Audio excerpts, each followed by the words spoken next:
మనం ఇప్పుడు గిరీష్ గారి వాళ్ళ ఇంట్లోనే ఉన్నాం. సో చాలామంది గిరీష్ గారిని పరామర్శించడానికి వస్తూ ఉన్నారు. ముఖ్యంగా చూసుకుంటే ఈ మధ్యకాలంలో ఈ జర్నలిస్టుల మీద దాడి అనేది చాలా ఎక్కువైపోయింది. అది ఏంటంటే మనం ఎప్పుడైనా సరే ఏ మనిషినైనా ఒకరు విమర్శించే ముందు ఆచితూచి విమర్శిస్తాం, నిజ నిజాలను బయటపెట్టడానికి ప్రయత్నం చేస్తాం. సో ఈ మధ్య సోషల్ మీడియా వచ్చిన తర్వాత అలాంటి ప్రయత్నాలు ఎక్కువ జరుగుతూ ఉన్నాయి. సో అవి తట్టుకోలేక ఎక్కడ వాళ్ళ తప్పులు బయటపడతాయని ఇలాంటి దాడులకు పాల్పడుతూ ఉన్నారు. మనం చాలా చూసాం. వాళ్ళ పేరు ఇప్పుడు అప్రస్తుతం. సో మరి ఇప్పుడు గిరీష్ గారిని అడుగుదాం అసలు ఏం జరిగింది అనేది క్లిస్టర్గా ఆయన్ని అడిగి తెలుసుకునే ప్రయత్నం చేద్దాం. గిరీష్ గారు నమస్కారం. నమస్తే అన్నగారు, ఎలా ఉన్నారు? ఆరోగ్యం ఎలా ఉంది? పర్లేదు కానీ మొత్తం అంతా కమిలిపోయి ఏం జరిగిందని, ఎందుకంటే చాలామంది మిమ్మల్ని ఇంటర్వ్యూ చేశారు. అసలు క్లియర్గా ఏం జరిగింది అనేది, ఎందుకు ఈ పరిస్థితి వచ్చిందనేది ఒక్కసారి యూటీవీ ప్రేక్షకులకి ఈ తెలంగాణ సమాజానికి తెలియాలి. అసలు ఎందుకు మీరు దాడి జరగాల్సిన పరిస్థితులు వచ్చాయనేది ఒకసారి క్లియర్గా. నా మీద 3 గంభీరమైన ఆరోపణలు ఉన్నాయి. 3 గంభీరమైన ఆరోపణలు ఉన్నాయని నేనే చెబుతున్నా. దానికి నేను జస్టిఫికేషన్ కూడా నేను ఇచ్చుకుంటున్నా. మళ్ళీ ఆరోపణలు చెప్పిన వాళ్ళు ఇప్పటివరకు నాకు ఆధారాలు ఇప్పటివరకు ప్రవేశపెట్టలే. సో వాళ్ళకందరికీ యోయో టీవీ ఛానల్ ద్వారా నేను సూటి ప్రశ్న ఇస్తున్నా. ఫస్ట్ నా మీద దాడి, నేను రివర్స్ వస్తున్నా. ఫస్ట్ నా మీద దాడి జరిగిందని అన్నారు. మహిళల పట్ల గిరీష్ అసభ్యంగా మాట్లాడిండు అని అన్నారు. ఇంతవరకు ఒక్క ఆధారం కూడా బయట పెట్టలే. ఏంది అని అంటే పాట పాడిరని అన్నాడు. పాట పాడితే తప్పు అని అంటే ఇక డైరెక్టర్ల మీద ఫస్ట్ కేసులు వేయాలి. ఫస్ట్ డైరెక్టర్ల మీద దాడి జరగాలి, మ్యూజిక్ డైరెక్టర్ల మీద దాడి జరగాలి, తర్వాత నా మీద జరగాలి. ఫస్ట్ పాయింట్ చెప్తున్నా. పాట పాడినందుకు అని, పాటనే వాడితే అంతగానం అయింది అని అంటే ఇక వాళ్ళ విఘ్నత కిడిచి పెడతా, నేను వాళ్ళ ఇమాజినేషన్ కిడిచి పెడతా, వాళ్ళ మెచ్యూరిటీ కిడిచి పెడతా. వాళ్ళు మహిళలైనా పురుషులైనా లేకపోతే ఎక్కడ కాకుండా ఉన్నలైనా వాళ్ళకి నేను వాళ్ళ విఘ్నత కిడిచి పెడతా. సెకండ్ ఏమని అన్నారు పేపర్లలో అంటే కుల ప్రస్తావన తీసుకొచ్చారు. మునురు వర్సెస్ ముదిరాజ్ క్యాస్టు అని చెప్పి తీసుకొని వచ్చిండ్రు. ముదిరాజులు కూడా నేనే ప్రస్తుతానికి చెప్పిన ఏందని అంటే ముదిరాజులే నా బంధువులై ఇలా మాట్లాడిండ్రు. ఏమని మాట్లాడిండ్రు? వాడు జాతి కంటే జాతీయవాదం గొప్పదని నమ్ముకుని ఉన్నాడు, జాతికి క్షమాపణ చెప్పిండు, అసలు వాడు ముదిరాజు అని మాకు ఇప్పుడు తెలిసింది అని చెప్పి మా క్యాస్ట్ వాళ్ళే మీటింగ్ పెట్టి చెప్పిండు. ఓకే, అంటే నన్ను ఒక హిందూ బంధువు లెక్కనే ప్రతి ఒక్కరు చూసిండ్రు, అందరి వాళ్ళ లెక్కనే చూసిండ్రు, నా మనిషి లెక్కనే చూసిండ్రు తప్ప కుల ప్రస్తావన అనేది తీసుకురాలి. ఒక భారతీయుడు లెక్కనే నన్ను చూసిండ్రు. నేను నా జాతికి కూడా పలుసార్లు క్షమాపణ చెప్పిన. ఏమని చెప్పినా నేను చెప్పుకోలే ఎప్పుడు. అయినా నా జాతి నా కోసం నిలబడ్డది, నా కోసం మాట్లాడినప్పుడు కూడా బాధ్యతారహితంగా మాట్లాడింది. వాళ్ళు బాధ్యతతో మాట్లాడింది. ఏమనని, ఇవాళ వీడు ప్రతిసారి కట్టర్ హిందూవాది లెక్క నిలబడ్డాడు, ప్రతి హిందూవాది మనసు కదిలేటట్టు ఇలా వాడు మాట్లాడిండు. ప్రతిసారి మీరు మాట్లాడాలా, మీరు రావాలా, వాడికి మద్దతు తెలపాలి. సో కుల ప్రస్తావన అనేది కూడా ఇక్కడ కొట్టేసిండు. వాళ్ళకి ఇప్పుడు ఏం లేదు. ఇప్పుడు నెక్స్ట్ ఏం మాట్లాడుతున్నారు సార్ అని అంటే వాళ్ళు నాకు నోటి దూల ఎక్కువ అని అన్నట్టు మాట్లాడుతున్నారు. నోటి దూల, సరే నోటి దూల యోయో టీవీ ఛానల్ ద్వారా వాళ్ళకు ఒక టీఆర్పీఓ, మీకు ఒక మసాలానో లేదా నాకు మసాలానో ఏదో ఉండాలి కదా. నేనేమన్నా నోటి దూల ఉన్నదే అని అనుకుందాం. మళ్ళీ నేను వేసిన ప్రశ్నలకు నువ్వు సమాధానం చెప్పిన తర్వాత ఈ ప్రశ్నలకు ఇది సమాధానము, ఈ సమాధానాలు చెప్తున్నా, ఈ నోటి దూల బంద్ చేసుకోమని చెప్పిన. ఫస్ట్ నేను అడిగిన ప్రశ్నలకు సమాధానం చెప్పమని. సమాధానం లేని మీరు అలాంటి ఏమైనా అవాకులు చవాకులు పేలితే అది నోటి దూల అనుకోవచ్చు. సమాధానాలు ఉన్నప్పుడు వాళ్ళు తన సమాధానం చెప్పి కదా మీరు చేయాల్సింది. సమాధానం లేకనే నా మీద దాడి జరిగిందిగా. సమాధానాలు ఉంటే నాతో తిప్పి కొట్టేటోళ్ళుగా. కరెక్టా కదా. నువ్వు గొడవ వేయడం స్టార్ట్ అయింది. నా మీద ఇంకొక గంభీరమైన ఆరోపణ ఉన్నది. పలుమార్లు గిరీష్ అనేటోడు వ్యక్తిగతంగా మనుషులను టార్గెట్ చేసిండు అని అన్నాడు. ఇప్పుడు కేసీఆర్ గారిని నేను టార్గెట్ చేసినప్పుడు అది వ్యక్తిగతం లేకుండేనా? కేటీఆర్ గారిని నేను మాట్లాడినప్పుడు వ్యక్తిగత టార్గెట్ చేసినట్టు లేకుండేనా? రేవంత్ రెడ్డి గారు కాంగ్రెస్లో టీపీసీసీ ప్రెసిడెంట్ ఉన్నప్పుడు నేను మాట్లాడినప్పుడు వ్యక్తిగతంగా లేకుండేనా? రాహుల్ గాంధీ గారి పైన నేను మాట్లాడినప్పుడు వ్యక్తిగతంగా లేకుండేనా?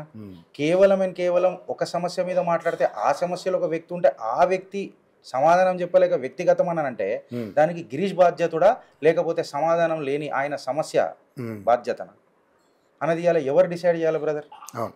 కరెక్టే కదా. ఇంతమందిని చేస్తే నా మీద భీకర దాడి జరిగిందా? జరగలే. విషయం ఏడొచ్చింది అని అంటే ఇప్పుడు నాకు పార్టీ లైన్ చాలా ఇంపార్టెంట్. అవును, మీరు బీజేపీలో చాలా కీలకంగా ఉన్నారు. అసలు అద్భుతంగా ఆ పార్టీని వెనకేసుకొస్తారు. ఏదున్నా కూడా దాని పార్టీని హైప్ చేసే విధంగా మీరు ఎన్నో వీడియోలు చూసాం. మేము ఈ వీడియోలు ప్రతి చూస్తూనే ఉంటాం. కానీ ఆ పార్టీలోనే మిమ్మల్ని ఇలా చేయడం అనేది అందరూ ఒక్కసారి ఏం చేయలేదు పార్టీలు కదా, ఆ పార్టీలోని వ్యక్తులు ఇలా చేయడం అనేది కొంచెం బాధాకరమైన విషయం. వ్యక్తులకు పార్టీలు ఉన్న వ్యక్తులకు పార్టీతో సంబంధం చేస్తే నా తల్లిని అన్నట్టు ఉంటది. లేదు సో అది నేను యాక్సెప్ట్ చేయలేను. ఈ స్టేజ్కి వచ్చినాక గిరీష్ నీకు ఇంకా తెలివి రాలేదని మీరు అడగొచ్చు నన్ను ప్రశ్న. బట్ నా డిఎన్ఏ అదే. నేను అట్లనే ఉన్నా, నేను అట్లనే పెరిగినా, నన్ను అట్లనే ట్రైనింగ్ ఇచ్చారు, నేను అట్లనే ఉన్నా. ఇప్పుడు నేను ఈ ఏజ్ లో మారుతానన్నానంటే మేబీ మారకపోవచ్చు కదా. సో కొంతమంది వ్యక్తుల వల్ల పార్టీకి ప్రాబ్లం అయింది అని అంటే ఆ వ్యక్తుల పైన మనం మాట్లాడుకుందాం తప్ప నా పార్టీ నాకు అండగా నిలబడుతుంది. తల్లి అనేది దీవెన ఎప్పటికి ఉంటుంది. ఆ తల్లి దీవెన నాకు ఖచ్చితంగా ఉంటుంది. ఇప్పటికి ఇంకా నమ్మకం ఉందా మీకు? తల్లి జరిగినాక కూడా అమ్మ ఇడిచిపెడుతుందా? అమ్మ ఇడిచిపెడుతుందా? మీరు వృత్తిరీత్యా హైదరాబాద్లో ఉండవచ్చు, అమ్మగారు ఎన్నో ఊర్లు ఉండొచ్చు, ప్రతిసారి మన దగ్గర ఉండకపోవచ్చు. అమ్మనేగా, దీవెన ఉంటుంది కదా. మేబీ కొన్ని పలుమార్లు నీతో కలవలేకపోవచ్చు, బట్ అమ్మ వదిలిపెట్టదు కదా. నా పార్టీ అట్లాంటిదే కదా, నన్ను కడుపులో పెట్టుకొని చూసుకుంటుందని నా నమ్మకం నాకు ఉన్నది. కానీ అవతల వ్యక్తి చాలా పెద్ద పొజిషన్లో ఉన్నటువంటి వ్యక్తి కదా. ఒకవేళ వాళ్ళ మాటలు విని మీ మీద ఏమన్నా కొంచెం సీతకన్నేస్తే ఏంటి మీ పరిస్థితి అనేది కూడా ఇక్కడ మనం తీసుకోవాలి. స్వతంత్ర భారతదేశంలో పాలకులు ప్రజలు, పదవులు అనేవి పెదవుల అంకితం ఏమంటారు మిగిలిపోతాయి. పదవులు పెద్దగా కాదు. కటౌట్లు ఉన్నోడు ఎప్పుడు కాటికే పోయిండు, ప్రజల గుండెలలో ఉన్నోడే పదిలంగా ఉన్నాడు, ఎస్పెషల్లీ తెలంగాణలో. సో పదవులు, ఈ పెదవులు ఇవన్నీ పెద్దగా పెద్ద మూమెంట్ ఏం క్రియేట్ చేస్తుంది అని అంటే ప్రజలు సంతోషంగా ఉన్నారా, వాళ్ళ సమస్యలు తీరినాయా, సమస్యలను పోరాటం చేసి ఆ సమస్యలను రిజాల్వ్ చేసే నాయకుడు మాకున్నాడా? నాయకుడు లేకపోతే వెతుక్కొని మరీ ఓటేస్తారు తెలంగాణ ప్రజలు. చూడలేదా? చూసినాం కదా, రిజల్ట్ చూసినాం. ఉద్యమం కాడికి తీసుకోరి, ఉమ్మడి ఆంధ్రప్రదేశ్ కాడికి తీసుకోరి, ఇప్పుడు మన ఫస్ట్ ముఖ్యమంత్రి కేసీఆర్ గారు తీసుకోండి, ఇప్పుడు తీసుకొచ్చిన ముఖ్యమంత్రి రేవంత్ రెడ్డి గారిని తీసుకోండి. ఇప్పుడు సర్వే పెడితే మళ్ళీ తెలంగాణ ప్రజలు ఏ రకంగా తీర్పిస్తున్నారు అనేది కూడా మీరు చూసారు. They are very sharp. ప్రజలు ఏం తెలియదు అని అనుకుంటున్నారు. ఆ న్యూట్రల్ క్యాండిడేట్ అంటాం కదా, చాలా తెలివిగలడు. మీరు పార్టీకి అఫిలియేటెడ్ ఉండొచ్చు, నేను పార్టీకి అఫిలియేటెడ్ ఉండొచ్చు, నేను గద్దెని కాకి అంటనొచ్చు నా పార్టీ కోసం, అది నా స్వార్థం ఉండొచ్చు, నేను కాదని అంటలేను. నా స్వార్థం కోసం ఖచ్చితంగా స్వార్థం నేను ఉపయోగిస్తా, నేను నమ్ముతా కదా. ఈ సిద్ధాంతాన్ని నమ్మినప్పుడు నేను చేస్తా కదా.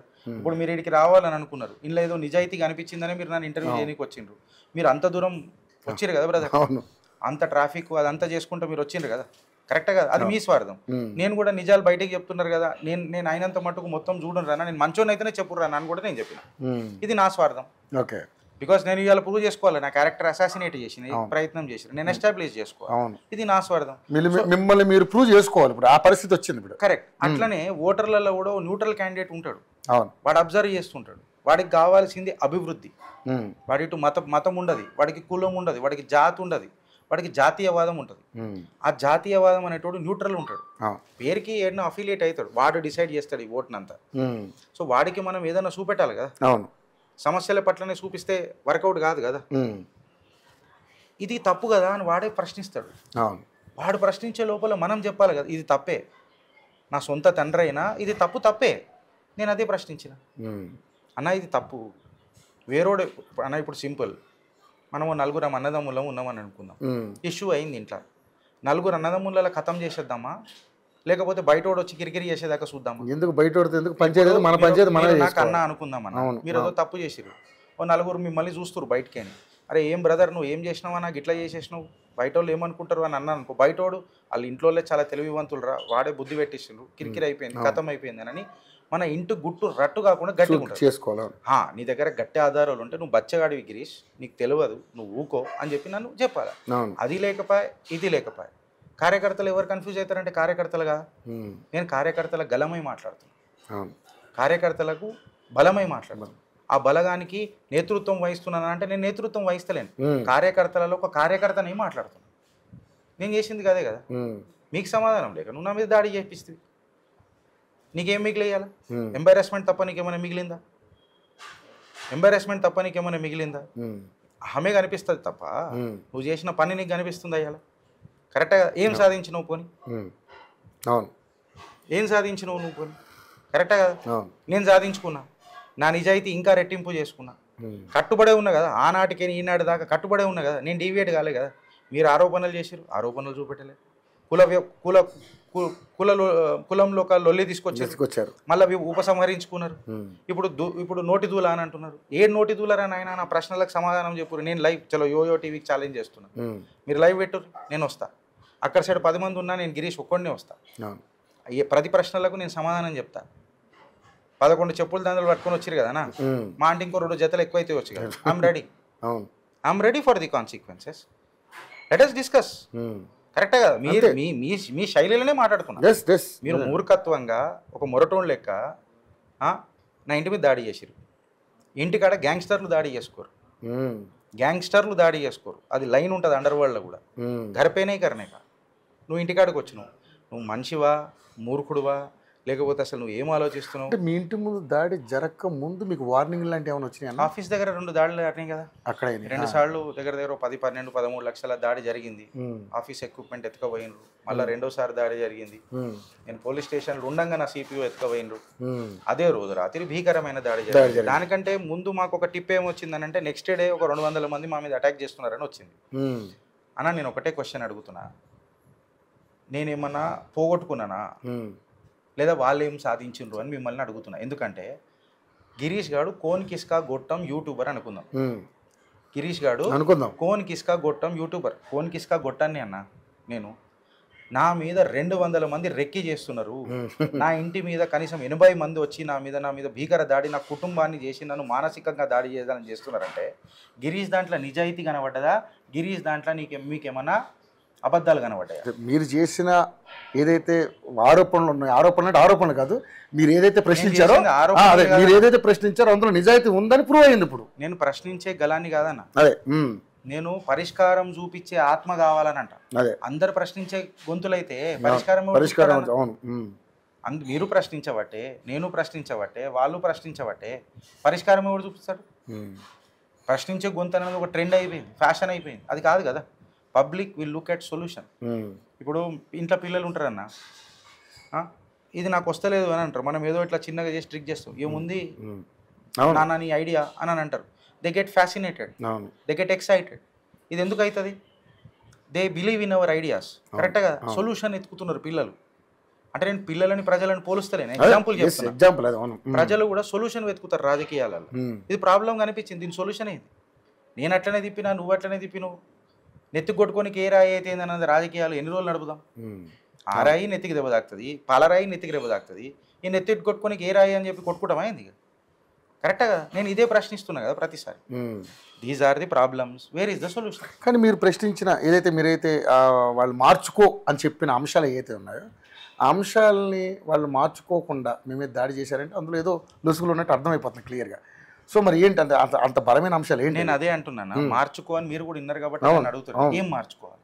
అదే ఇప్పుడు మీ హెయిర్ స్టైల్ ఉందన్న, నాకు ఒళ్ళు మండుతుంది, ఎందుకంటే నాకు మీ అంత జుట్టు లేదు. నువ్వు మార్చుకో అంటే మీరు మార్చుకుంటారా నా కోసం? ఇప్పుడు మీ ఫిజిక్ మంచిగా ఉంది, మీ షోల్డర్స్ వైడ్ ఉన్నాయి నాకంటే, షర్ట్ కరెక్ట్ కూర్చుంది, నువ్వు మార్చుకో అని అంటే మీకు ఏమనిపిస్తుంది? వీడికి నా ఫిజిక్స్ చూసి మండుతుందా, నా అందం చూసి మండుతుందా, లేక ఈయనకి లేదని మండుతుందా? నేను ఏమనుకోవాలా? నువ్వు స్పెసిఫిక్గా చెప్పు. నీకు ఈ షర్టు నీ బాడీకి సెట్ కాలేదు, నీ కలర్కి ఇగో ఈ కలర్ సెట్ కాలేదు, చెప్పు. దానికి నువ్వు నాకు ఏదైనా ఆధారాలు చూపెట్టు. కరెక్ట్. నన్ను ఆధారాలు చూపెట్టు. మార్చుకో అంటే ఏం మార్చుకోవాలి? దేవుడు ఇచ్చిన శరీరం కదా, ఏం మార్చుకోవాలి? ఒకటి ఉండదన్నా, యాటిట్యూడ్ ఉందని అంటారు గిరీష్ గారి. ఉండదా అన్న? బాగా యాటిట్యూడ్ ఉందనే అంశం ఎక్కువ వస్తుంది. అవును ఉంటుంది, ప్రతి మనిషికి ఒక యాటిట్యూడ్ ఉంటుంది. నాకుంది, మీకుంది. మీ వే ఆఫ్ స్టైల్ మీకుంటుంది, నా వే ఆఫ్ స్టైల్ అన్న. నేను ఏదో లొడలోడ ఆగలే, వెనక స్క్రీన్ మీద ఆధారాలు పెడతా, ఇది పెడతా. మీరు మాట్లాడే ధైర్యం ఉంటే మాట్లాడండి సార్, లేకపోతే నన్ను ఛాలెంజ్ చేయండి సార్. ఎవ్రీ షోలా నాకు తెలిసి ఆంధ్ర రాష్ట్రంలో ఎవరు అడగరొచ్చు, మేమేమన్నా తప్పు మాట్లాడితే మమ్మల్ని ఉతికేయండి అని మాట్లాడే ఏకైక ఛానల్ చిత్రగుప్త. మీరు చూడండి, అవును ఉతికేయనరనంట, బట్ ఆధారాలు పెట్టు. ఏదో లొడలోడ వాగేసి డబ్బల రాలేసి ఊపుడు అంటే కుదరదు కదా సార్. నేనేమంటున్నా, you give us some evidences, let us have an evidence based review. Emotional రివ్యూకి ఏడ వాల్యూ ఉంటుంది? కరెక్టే కదా? Evident based review. ఇప్పుడు మనం ఏమంటాం, అదో పద్యం అంటారు అన్న, మనం 8th క్లాస్లో ఉన్నప్పుడు చదువుకుంటుండే. రాజు చేతి కత్తి రక్తంబు వర్షించు, సుకవి చేతి కలము సుధలు గురి. రాజు జీవించే రాతి విగ్రహములయందు, సుకవి జీవించే ప్రజల నాలుకల యందు అని అన్నారు. అంటే కవి చచ్చిపోయి కూడా ప్రజల నాలుకలలో బతుకుతాడు, కానీ రాజు చనిపోతే విగ్రహాలనే బతుకుతాడు. నీ ప్రజల నాలుకలలో ప్రతిసారి బతుకుతాడు, బతికిస్తారు, మళ్ళీ మీరు బతికిపిస్తుంటారు ఉంటారు. సో నువ్వు కవి కావాలనుకుంటున్నావా, రాతి విగ్రహాలలో కావాలనుకుంటున్నావు అనేది నీ క్యారెక్టర్ డిసైడ్ చేస్తుంది, నీ యాటిట్యూడ్ డిసైడ్ చేస్తుంది. కరెక్టే కదా? ఆ యాటిట్యూడ్లో ప్రజలకి ఏదైనా ఇబ్బంది జరుగుతుందని అంటే చెప్పు. ఇబ్బంది ఏం జరుగుతుంది ఎవడు చెప్పలే. ఇబ్బంది జరుగుతుంది, ఏం ఇబ్బంది జరిగింది రా? ఇప్పుడు ఎట్లుంటుంది అని అంటారా, నేను ఆటోమొబైల్ ఇంజనీర్ కాబట్టి బండి లెక్క మాడతాను. ఆడికైనా ఒక మారుతి ఆల్టో వస్తుంటే దాని హుందాతనం వేరే ఉంటుంది, ఒక మర్సిడీస్ వస్తున్నప్పుడు దాని హుందాతనం వేరే ఉంటుంది. నేను సబ్జెక్ట్లో మర్సిడీస్ లాంటి నేను సబ్జెక్ట్ పెట్టుకుంటా, దాని హుందాతనం రోడ్డు మీద ఉండదా? అది పోతున్నప్పుడు మీకు గంభీరత్వం కనబడదా? అసలు మీరు ఈ పరిస్థితి రావడానికి అంత బలంగా ఏం మార్చుకోమన్నారు వాళ్ళని? అసలు ఏంటి అసలు వాళ్ళు? నేను అదే అడుగుతున్నా. యోయో టీవీలో ఒక పల్స్ పెట్టుర్రి, నేను మళ్ళీ వస్తా, ఛానల్కి వస్తా. ఏం మార్చుకోవాలి గిరీష్? ఏం మార్చుకోవాలి? మీరు వాళ్ళని ఏం మార్చుకోమన్నారు? ఈ పద్ధతి మార్చుకోండి, ఇది కరెక్ట్ కాదని మీరు చెప్పారు కదా. డైరెక్ట్ అడుగుతా. ఇప్పుడు యూ డిడ్ ఏ ప్రాబ్లం, నేను మీ పేరు పెట్టి మాట్లాడతా. నేను వ్యక్తులను ఎప్పుడు టార్గెట్ చేయలేము, నేను సమస్యలను టార్గెట్ చేసిన. ఆ సమస్యలలో మీరు ఉన్నారు అనుకోండి, బాధ్యత ఎవరిది? దానికి సమాధానం చెప్పేది మీదేగా. అమ్మో నన్ను అన్నాడు అని అంటే, నన్ను అన్నాడు అంటే నేనేమనాలా? వ్యక్తిగతంగా మీ ప్రాబ్లం, కరెక్టా కదా? వ్యక్తిగతంగా మీ ప్రాబ్లం మీ సాల్వ్ చేసుకోవాలి. లేదు అని అంటే మనం మాట్లాడే కంటే ముందే ఆలోచించుకొని మాట్లాడాలి, కరెక్టా కదా? అట్లా.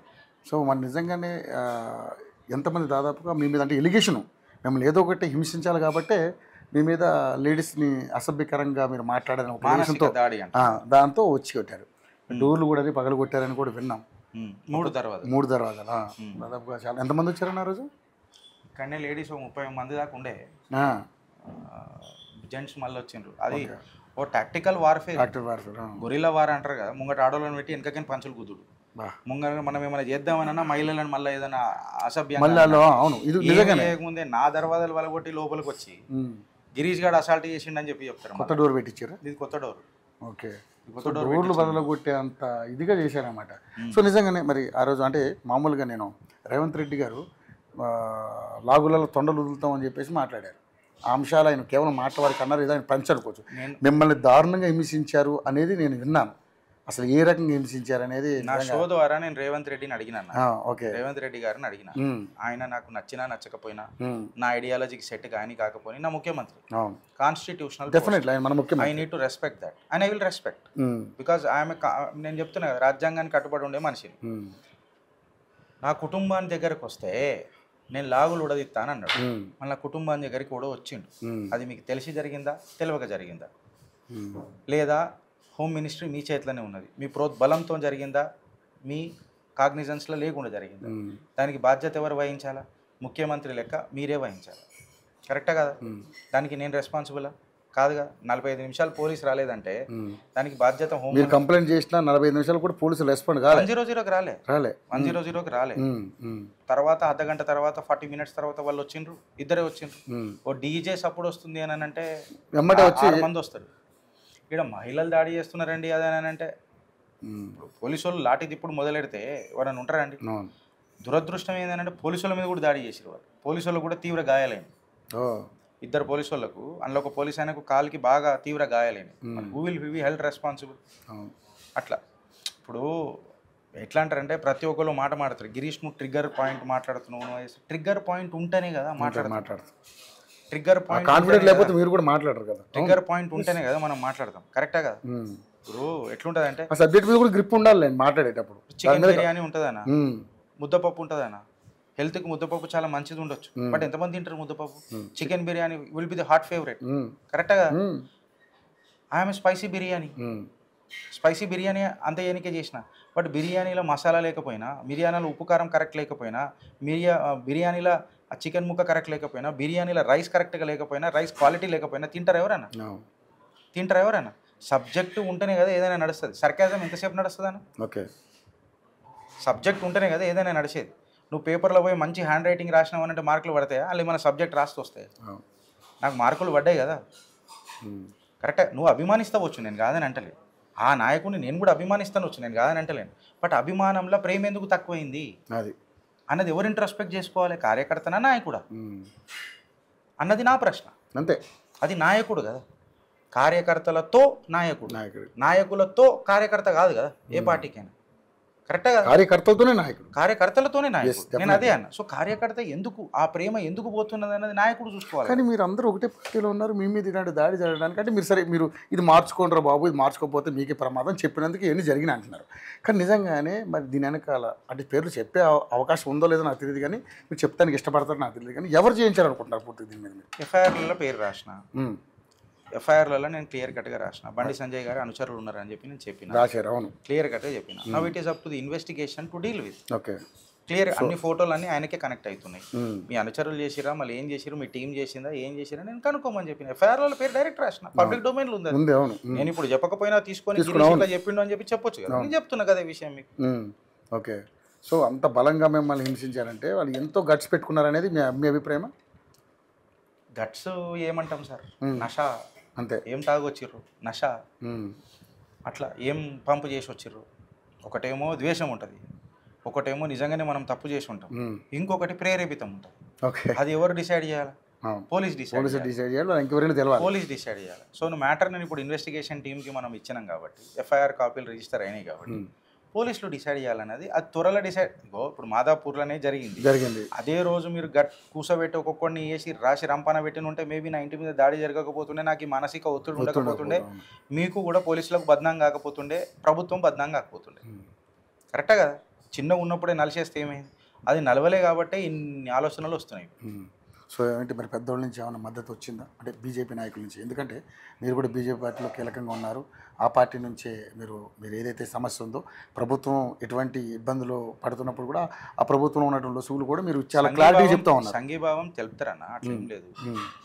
గిరీష్ అనేటోడు నేనే తప్పు చేయలేదు, ఇప్పటికి అదే చెప్తున్నా.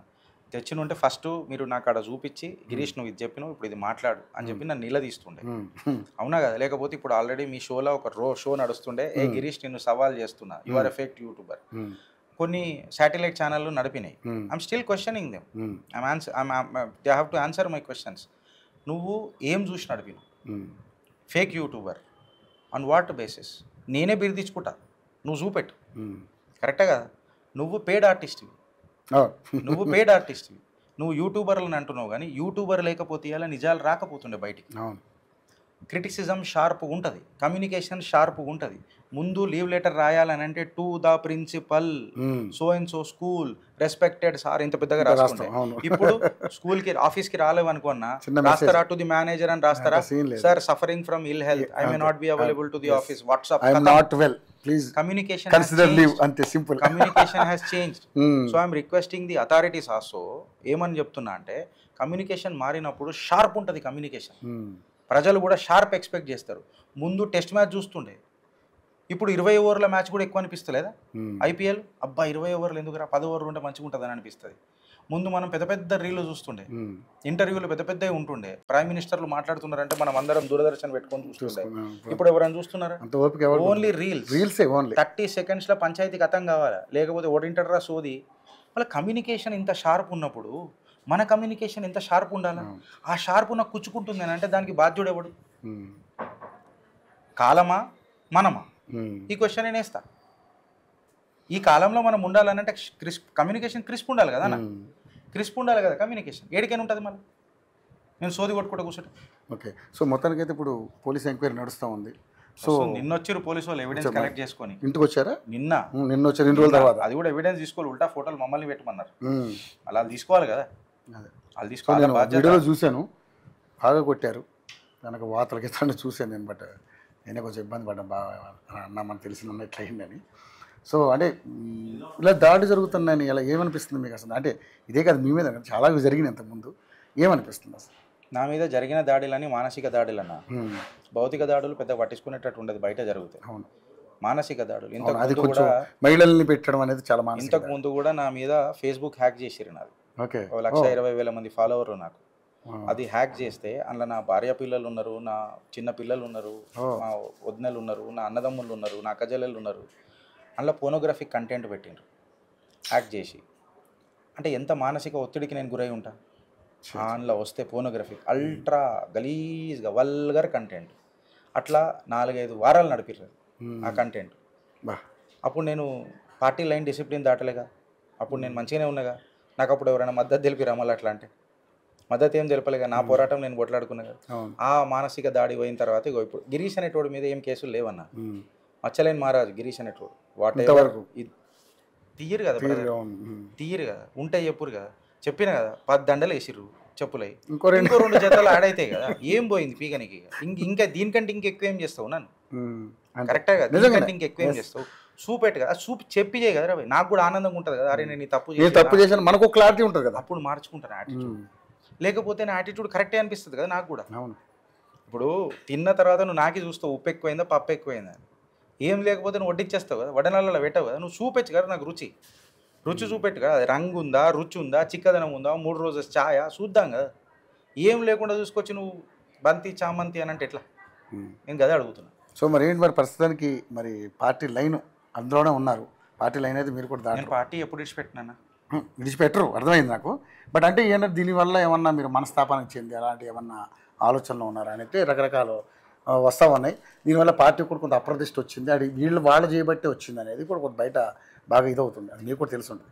ఏంటి దీన్ని ఏ విధంగా చూస్తారు అన్న? వీక్ ఎవడైతే ఉంటాడో వాడు మనస్తాపానికి గురవుతాడు, ఆప్షన్స్ ఎత్తుకుంటాడు. అమ్మ దగ్గర ఆప్షన్స్ ఉండయి అన్న. అమ్మ దగ్గర ఒకటే ఉంటుంది, మాతృత్వం, పుత్రుల పట్ల ప్రేమ, తల్లి పట్ల మా భావన. సింపుల్గా అంతే ఉంటుంది. ఇంకన్నా పెద్ద ఆప్షన్స్ ఉంటాయి? ఉండే కదా. లేదు కాదు నువ్వు వెళ్ళిపో అని చెప్పి చంపేస్తే చెప్పలేము తల్లి. కానీ ఇప్పుడైతే నన్ను అట్లా చేయలే కదా. నాకంటూ ఒక సానుభూతి ఉన్నది. దాడి చేసిన వాళ్ళకి కూడా నాకు తెలిసి ఇప్పుడు సానుభూతి ఉంటుంది. తప్పు చేసినాం రా, గిరీష్ గాంధీ దగ్గర పోయి తప్పు చేసినాం రా అని ఒక సానుభూతి ఉంటుంది. మనుషులు కదా వచ్చుంటుందంటారా? మనుషులని నేను అనుకుంటున్నా. ఇక సిగ్గు శరం లేని బతుకులు అయితే ఇక నేను చెప్పలేను. మనుషులకైతే వస్తుంది కదా. ఇప్పుడు మీరే అన్నారు కదా అన్న ఏదేమైనా అన్నారు. మీరు ఏం చేసినా ఆధారాలు చూపెట్టలే. మీరు యాటిట్యూడ్ మీది, యాటిట్యూడ్ మీది. మనం ఏమంటారు దాని బిల్డప్ మాటలు మీవి. చాతగాక మీ చరిత్రకు చెదలు పట్టించుకున్నారు మీరు. నాకేమన్నా నేను పోగొట్టుకున్నది ఏంది చెప్పు నువ్వు? ఒక మానసిక దాడి నా మీద జరిగింది, ఒక మానసిక నొప్పి నా మీద ఉన్నది. దాని తప్ప ఇంకా నాకేమైంది చెప్పండి? మేము మాట్లాడుకుతున్నాం. అవును, నాకు ఇంకేం నష్టం చేయగలిగారు మీరు? సో వాళ్ళు ప్రూవ్ చేయలేదు కాబట్టి క్యారెక్టర్ని మలైన్ చేసుకున్నారు నా మీద దాడి చేసి. ఇంత ఘటిగా ఆలోచిస్తారు మీరు అని చెప్పి మీరు ఇలా సమాజానికి మీరే చిత్రీకరించుకున్నారు. వాళ్ళు చులకనయ్యారు. అద్దంలో ముఖం చూసుకునేటప్పుడు మీ అద్దం మీకు అది గర్వంగా కనిపిస్తుందా ఒకసారి ఆలోచించు. దాని తర్వాత మాట్లాడు. నన్ను దాడి చేసినాక సీసా సమోసాలు మస్తు ఇప్పించవచ్చు మీకు. ఎన్ని రోజులు తాగుతావు ఆ సీసా? మీకు ఎన్ని రోజులకి ఎక్కిస్తుంది ఆ సీసా? ఆ సమోసా ఎన్ని రోజులు కడుపు నింపుతుంది మీకు? కరెక్టా కదా? నేను భావోద్వేగమే మాట్లాడతలే, బాధ్యతతోనే మాట్లాడుతున్నా. రాజ్యాంగబద్ధంగానే నేను ఈ కంప్లీట్గా పోరాడతా. ఎవరిని వదిలిపెట్టాం కదా రాజ్యాంగంగా. సో మీరు దీన్ని గట్టిగా పట్టుకున్నారా? అంటే దీని విషయం ఎంక్వైరీలో అన్న పూర్తిగా ఎవరు ఏంటి అనేది నేను ఎందుకు పట్టుకుంటా? పోలీసు వాళ్ళకి ఇప్పటికీ నేను అన్ని నేనే ఇచ్చిన. ఫలానా మనుషులు ఫలానా ఉన్నారు, ఫస్ట్ ఇన్వెస్టిగేషన్ స్టార్ట్ చేయండి సార్ అని. కాకపోతే నేను చెప్పింది వాస్తవం కాదు కదా. నేను పబ్లిక్ ఏమంటారు, తెలిసిందే వాస్తవం. నేను ఏజెన్సీ కాదు కదా. నేను మీరు కూడా చేసిరు దాడిలో మీరు కూడా ఉన్నారు అని అంట. గిరీష్ భాయ్ నా మీద బద్నాం చేస్తున్నావు అని ఇప్పుడు మీరు అనొచ్చు. దాన్ని నిర్ధారించాల్సింది ఎవరు? ఏజెన్సీలు కదా. నేను కోన్కిస్కా కొట్టం ఎవరిపైనా చెప్తా. అట్లా కాదు కదా. రాజ్యాంగంలో ఇచ్చిన హక్కు నేను వాడుకున్నా. ఏమని? ఫలానా మనిషి ఫలానా దగ్గర, ఇప్పుడు మీ దగ్గర ఇంట్లో దొంగతనం పడితే అడుగుతారు మీకు ఏమైనా అనుమానాలు ఉన్నాయా అని అడుగుతారు.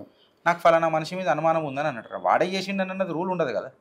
అట్లా కాదు గిరీష్ గిట్లా అని చెప్పి దానికి కోర్టులు ఉన్నాయి, దానికి అవి ఉన్నాయి. మీరు లైన్ దాటిర్రు, నేను లైన్లు ఉండే మాట్లాడుతున్నా. ఇటు నేను నా పార్టీని పడనీయలే, ఇటు నేను రాజ్యాంగాన్ని కించపరచలే.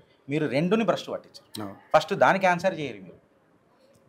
మీరు నమ్ముకున్న పార్టీ, మనం నమ్ముకున్న పార్టీకి ఫస్ట్ మీరు భ్రష్టు పట్టించారు. మీరే మీ పదవులు రాసుకున్నారు ఎఫ్ఐఆర్లలో. ఇవాళ మీరు పార్టీని అంటే కూడా నేను అన్నా నా పార్టీ చేయలే బ్రదర్, నా పార్టీ అది చేయలే. నా పార్టీలో ఉన్న కొంతమంది వ్యక్తులు అహంకారపు పూరితమైన ధోరణి వల్ల జరిగింది.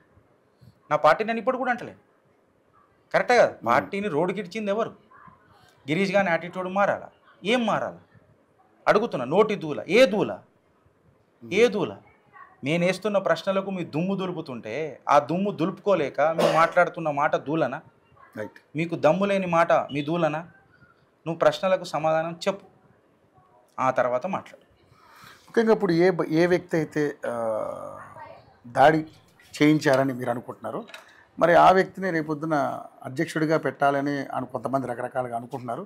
సో ఏంటి పరిస్థితి ఎలా ఉండబోతుందన్న? మీరేం మాట్లాడే అంశాలు అంటే దీన్ని అడగొచ్చలేదు నాకు తెలియదు, కానీ ఈ విషయంలో మీరే సమాధానం చెప్తారు అనుకుంటున్నారు. అంటే శాంతి భద్రతలు అనేవి మనకు ఉన్నాయి కాబట్టి వాళ్ళ వల్ల ఒకప్పుడు ఎంత హైప్ వచ్చిందో ఇప్పుడు ఎంత హైప్ రాబోతుందా లేకపోతే ఇంకా దిగజారిపోతుందా అనేది దానికంటే ఏం సమాధానం చెప్తారు మీరు?